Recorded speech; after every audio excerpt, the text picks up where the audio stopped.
Bonjour, je m'appelle Léa. Ta maman m'a demandé de te raccompagner. Maman veut pas que je parle à des inconnus. Lia profita de la mémoire confuse du garçon pour le forcer à croire en elle. Alors que le garçon allait être enlevé, sa mère arriva et empêcha la tragédie de se produire. De toute évidence, la mère ne connaissait pas la femme devant elle, et Lia tenta alors d'emmener le garçon de force. Mais ce comportement semblait extrêmement étrange. Cette tarée, elle a essayé d'enlever mon fils. Il appelle la police. N'aie pas peur.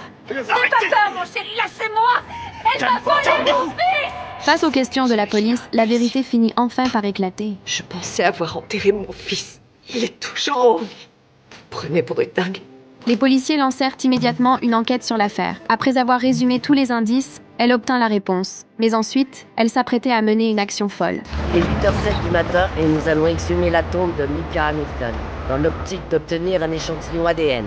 Ils allaient ouvrir la tombe de l'enfant de Lia, et après vérification, ils obtiendrent la réponse définitive. À ce moment-là, l'apparition d'une voiture rendit l'affaire encore plus complexe. Mais cela apporterait également de nouvelles informations. Qu'est-ce que vous faites Je ici? suis venu arrêter ce délire.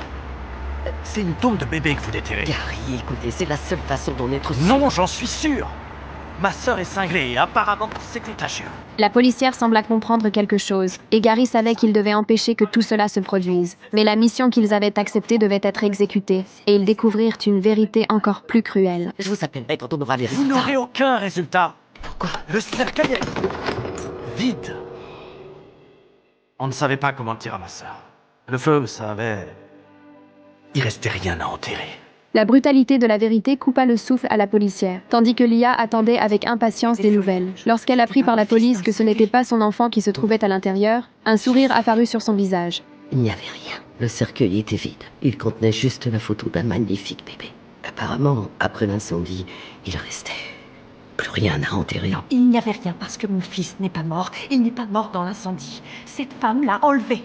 Lia ne voulait pas affronter la cruauté de la réalité et tenta de se tromper avec des illusions. Mais lorsque la police sortit le rapport médical, Lia perdit définitivement tout espoir. Et pendant un instant, vous avez voulu croire. J'ai le sentiment d'avoir perdu une nouvelle fois.